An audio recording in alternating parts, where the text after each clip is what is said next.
현관에 둔 이것이 62년 호랑이 띠들을 번영하게 할 것이고 큰 돈을 가져다 줄 것입니다. 여러분, 올해는 을사년입니다.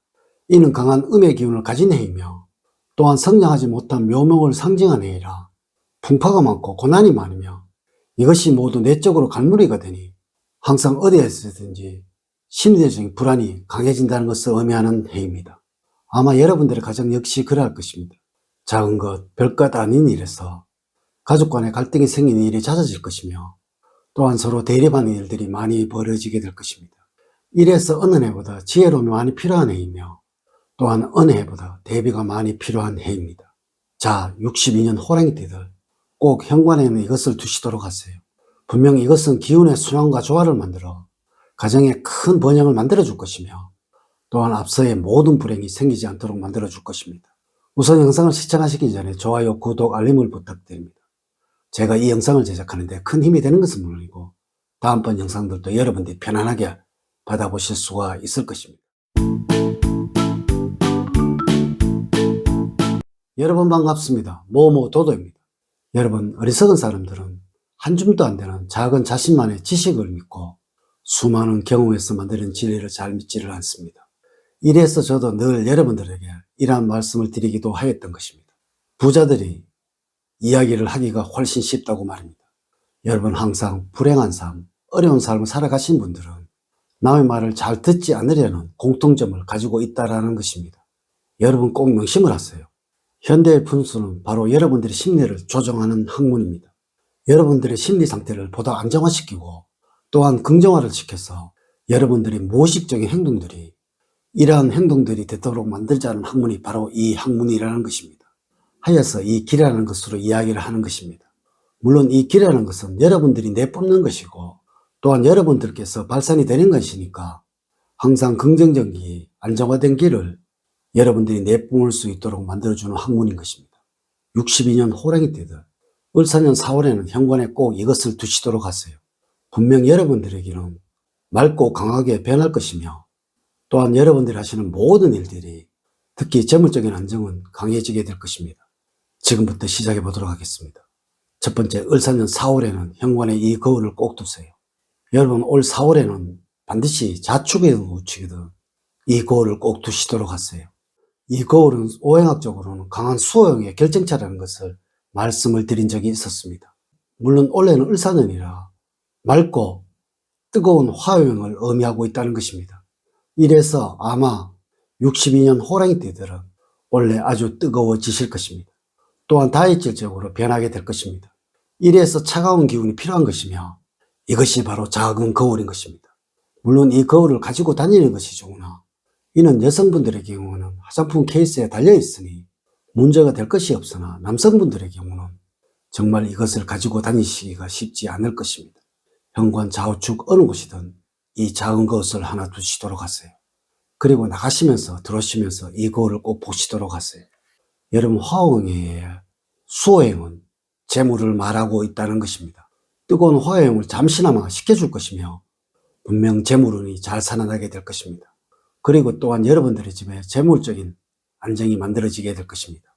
두 번째, 을사년 4월에는 현관에 발매트를 꼭 두세요. 사실 이 발매트를 현관에 두시면 아주 좋은 것입니다. 하지만 청결 문제로 인해서 이 발매트를 치우는 것이 좋다라고 말씀하시는 분들이 계시던데요. 이는 여러분들의 부지런함으로 해결을 해야 할 문제일 것입니다. 을사년 4월에는 꼭 이 발매트를 두시도록 하세요. 이는 분명 여러분들에게 맑고 깨끗한 기운이 잘 살아나도록 도와줄 것입니다. 물론 모양이나 크기는 상관이 없습니다. 나가실 때, 들어오실 때 이것을 한 번씩 밟고 다니시는 것이 중요하다는 것입니다. 역시 여러분들에게 안정을 줄 것이며 또한 심리적인 포근함을 만들어 줄 것입니다. 이래서 이것이 올 을사년에는 꼭 필요한 것입니다. 세 번째, 을사년 4월부터는 현관에 화분을 두지 마세요. 올 을사년에는 현관에 절대 두면 안 되는 것이 화분인 것입니다. 이는 여러분들의 가정을 금전적으로 아주 어렵게 만들 것입니다. 을사년은 오행학적으로 화요형을 의미하는 것이며 또한 목오행을 말하는 것입니다. 이래서 제가 작은 나무가 고난과 풍파를 겪는 형상이라고 말씀을 드리기도 하였던 것입니다. 작은 목오행이 모이면 다툼이 생기고 싸움이 많아지게 됩니다. 마치 어린아이들이 많이 모여서 싸우고 다투는 것을 연상을 하시면 될 것입니다. 원래만큼은 절대 현관에 그 어떤 모국에게도 있어서는 좋지 않다는 것입니다. 이래서 현관에 있는 화분이나 꽃은 원래만큼은 베란다로 옮기시도록 하세요. 네 번째, 을사년 4월 현관에는 조명은 밝게 해두세요. 일전에 제가 화장실을 밝게 해두시라고 말씀을 드렸더니 이 부분에 관해서 여러분들이 많이들 궁금해 하시던데요. 여러분, 어두운 곳은 상대적으로 차가울 수밖에 없습니다. 물론 밝은 곳은 따뜻할 수밖에 없겠죠. 이는 과학적으로도 증명된 것으로 조명이 밝은 곳은 상대적으로 온도가 높아 공기의 흐름이 빠르고 강해진다고 합니다.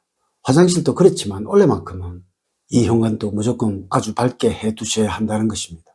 이는 오행학적으로 강한 화요행을 의미하는 것입니다. 물론 앞서 거울과 같이 강한 재물운을 의미하는 것이며 원래 현관이 밝다면 재물운이 잘 살아나게 될 것이며 또한 안정화될 것이라는 이야기인 것입니다. 오래되고 흐려진 등은 꼭 밝은 빛을 내는 조명으로 교체를 하시고 이것이 어려우시다면 등에 전구라도 꼭 교체를 하시도록 하세요. 다섯 번째, 을사년 4월에는 현관에 물과 관계된 그림을 그려 두시도록 하세요. 여러분, 올해는 뜨겁고 그리고 맑은 화호행의 해입니다. 하지만 이것이 연약하고 자금을 의미하는 것이 문제입니다. 우리의 풍수학, 사주학, 관산학 그리고 모든 학문들이 항상 스스로의 기운들이 강해야 모든 운을 얻을 수 있다고 말을 하고 있다는 것입니다. 물론 이렇게 제가 앞서 올해는 다툼과 갈등이 많을 것이라고 말씀을 하기도 하였던 것입니다. 여러분, 이것을 해결하는 가장 좋은 방법은 을사년에는 현관 주변에 물과 관계된 그림을 그려두는 것이 가장 좋다는 것입니다. 물론 이 물과 관계된 그림은 돈을 상징하고 지혜로움을 상징하는 그림이기도 한 것입니다.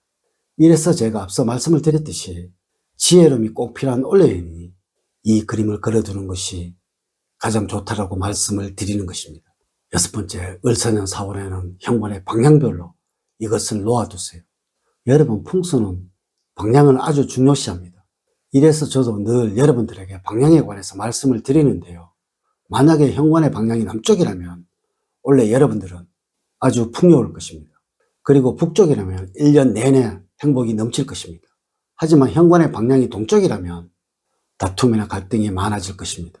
이래서 반드시 조명을 밝게 만드는 것이 아주 중요한 것이며 또한 이 현관에 거울을 하나 두는 것이 중요하다는 것입니다. 또한 현관의 방향이 서쪽 방향이라면 현관의 발매트를 털이 많은 것으로 하나 구입하셔서 놓아두시도록 하세요. 절대 고무나무된 제품을 구입하지 마시고 털이 있는 것, 포근함을 느낄 수 있는 것으로 구입해서 두시도록 하세요. 이것이 가족 간의 양보와 이해를 만들어 줄 것입니다. 오늘은 현관에 두면 아주 좋은 것들에 관해서 말씀을 드렸습니다. 을사년 4월에 현관에 이것이 있다면 큰 돈을 만져서 행운이 넘쳐나게 될 것이고 로또 대박을 기대를 해보셔도 좋을 것입니다. 이제 이야기를 마치도록 하겠습니다. 저는 늘 여러분들 가정에 사랑과 행복이 넘치는 삶을 만들어 드리도록 노력을 하겠습니다. 오늘 긴 시간 시청해 주셔서 감사드립니다. 다음 시간에 더 좋은 영상으로 인사를 드리도록 하겠습니다. 감사합니다.